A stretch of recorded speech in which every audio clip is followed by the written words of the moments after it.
بصراحة عجبني الافتتاح. شنو أكثر شيء عجبك فيه؟ قراءة القرآن اللي بالبداية وعكسوا بها الثقافة الإسلامية والعربية.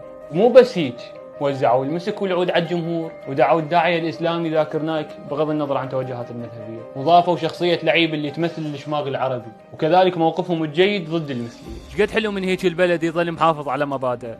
هو صح مو كلش حافظوا على الهوية الإسلامية وجابوا لك واحد كوري يغني ورا القرآن، بس كل هذا سووه هم ما عندهم لا نبي ولا إمام مدفون بأرضهم حتى يضيف قدسية إسلامية للدولة، وأصلا مو كل سكان قطر مسلمين وإنما الأغلبية، رغم هذا ما تركوا هويتهم الإسلامية.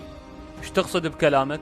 أقصد ب 2019 من صار افتتاح غرب آسيا بكربلاء وتركنا قدسية المدينة وثقافتنا الإسلامية، وجبنا بنية غير محتشمة تعزف بنص كربلاء، ومن صار اعتراض عليها هواي رفضوا هذا الاعتراض بحجة هالشي تطور مواكب للعالم، بينما التطور ما يعني التخلي عن ثقافتك ودينك، وإنما تتشارك هوية الناس كلهم وغصبا عليهم يحترموك. افرض صار كاس العالم يمنع، شنو ببالك تسوي بالافتتاح؟ بما أنه الإمام المهدي شخصية موجودة عند كل المذاهب الإسلامية، أحاول أثقف الناس عن هالشخصية اللي راح تتخذ العراق عاصمة إلها مستقبلا، ومن بعد القرآن راح أشغل بنص الملعب شي يرج الجماهير كلهم يقول: سيأتي يوما نرى مهدينا